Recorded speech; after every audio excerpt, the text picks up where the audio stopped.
What's up, y'all? This is your boy Jackson. Welcome back to the Drop That Podcast, where we are going to take a dive differently. As many of you know, the Super Bowl just passed, where the Kansas City Chiefs once again became Super Bowl champions and once again defeated the San Francisco 49ers. Good game. Gotta admit, it was a really good game. I know we don't talk about sports on this podcast, but there's one thing we do. Music. Sometimes hip-hop, but we could dive into some R&B and shit, because in this good game, in between this good game, it was a real competitive game, very fought battle. I hope that the excuse of the 49ers players saying that they didn't know a strategy of the rules for the overtime, like NFL, National Football League, that's a professional league. Motherfucker, you should know the rules. So we're not going to do with the excuses. But let's talk about the halftime show. Let's give a round of applause to the self-proclaimed, well, I don't know if he's self-proclaimed, but people claim he is, the king of R&B, the man, the legend himself, Usher. Okay. Everybody is critiquing this. Everybody's on the hype. Oh, he killed it, this and that. It was top 5, top 10 of all time, this and that. All right. I don't know how many halftime shows they watched over the years, but your hype is really what is really giving the top 5 rating to Usher. And mind you, I'm not saying he doesn't deserve it, but I'm just saying your hype. Are you going to still feel this way 3 months, 4 months, 5 months, 6 months from now, even when preseason jumps off again in the NFL? Are you going to still feel the same way, right? Because you could compete with a lot. You know what I'm saying? Some people try to compete with Beyonce and Bruno Mars. I don't think that counts because that's too many that was on stage. I think Coldplay joined also. Or what about that year, like 25 years ago, when it was like Backstreet Boys, NSYNC, Britney Spears, Nelly. Like, I think it was a fucking shit show. You know what I mean? It was just weird. A lot of people compete. Put that in the category of competing with Usher. Now, let's take a dive into his performance. Now, I was a little worried when he tried to get in every joint. I ain't gonna lie, a few songs I thought he was gonna perform, he didn't perform. I thought he was gonna do DJ, Got Us Falling in Love Again. What other joint I thought he was gonna do? You Make Me Wanna. I thought he was gonna hit that. Okay, he didn't hit it. It's okay. The nigga got so many fucking hits. It's like, holy shit. I can't even imagine what he was going through to try to select which songs to perform. He was a little out of breath in the beginning, but let's keep it real. The motherfucker's dancing, okay? He's dancing, okay? He don't want to lip sing. He's a professional that does it, okay? He does it for a fucking living. He's done it since Star Search. Not many motherfuckers know what Star Search was. That was like my era's American Idol or Voice.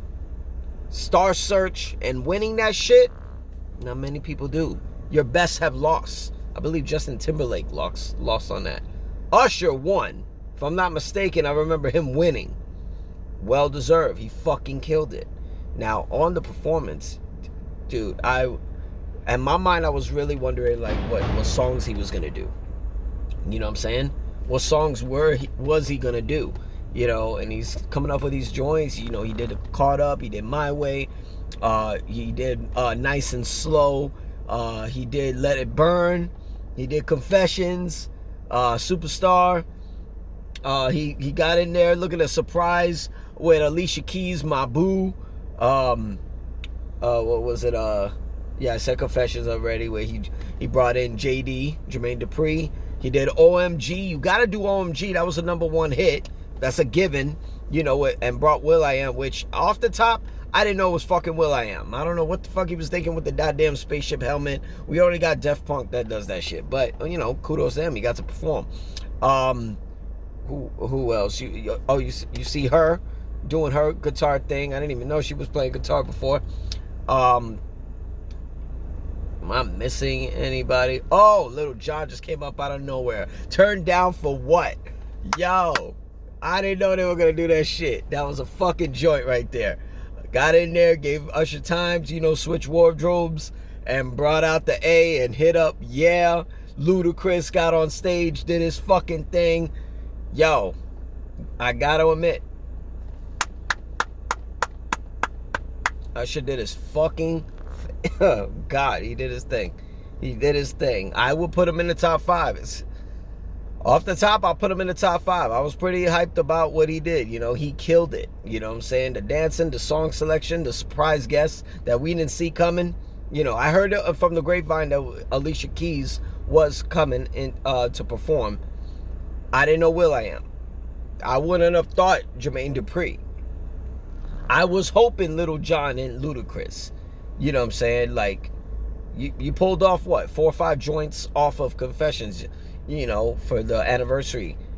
I mean, it's 14-time platinum. One of the biggest records of all time. By an R&B artist, let alone just an artist. And yeah, he pulled off the impossible. He killed that shit. I mean, yeah, honestly, I will put him in that top 5. I will have to think. I don't know in particular order. As far as as far as my top 5 goes, that goes in it. 100%, that goes in it. So to close out that performance, I will literally say that top 5 goes in it. Usher in there. I would put in Dr. Dre and Friends with Mary J. Blige, 50 Cent, Kendrick Lamar, Eminem. Who am I missing? Snoop Dogg. I put him in there.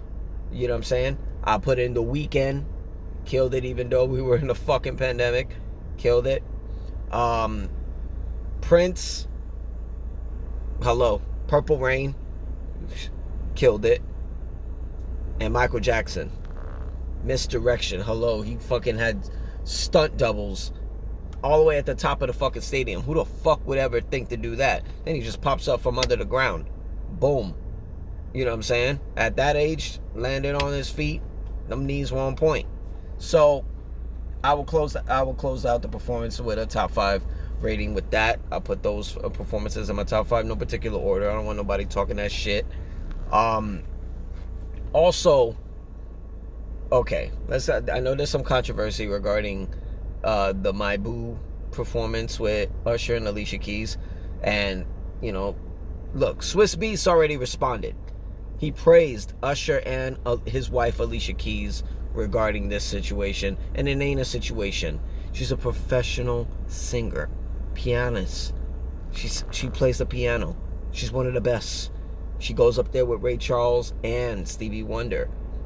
You know what I'm saying? Her first big hit was Falling in Love with You. Hello. It's a love joint. Like, what the fuck are we even talking about? It's professional. Usher got himself a soon-to-be wifey, and they got a daughter together. You know what I'm saying? Alicia Keys got a family with Swiss Beats. You know what I mean? I show this as an example. If you meet somebody who's under the entertainment umbrella, whether it's modeling, musician, or even acting, you need to understand something. They were doing this shit way before you came in their fucking life. It's either you deal with it in their professional level, or you fucking get the fuck out and hit exit stage left. Because they don't need to explain anything to you other than you already were told from the beginning in the instruction manual before you got with them. So, your fault, motherfucker. I'm your boy Jax. That's a wrap on the Drop That Podcast. I hope you guys go on youtube.com/@dropthatpodcast and so hit that subscribe button. Show some love.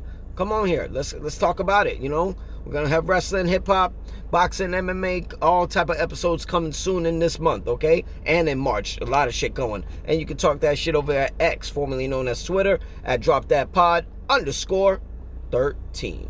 I'm your boy Jax. You guys have a good one, all right? Later.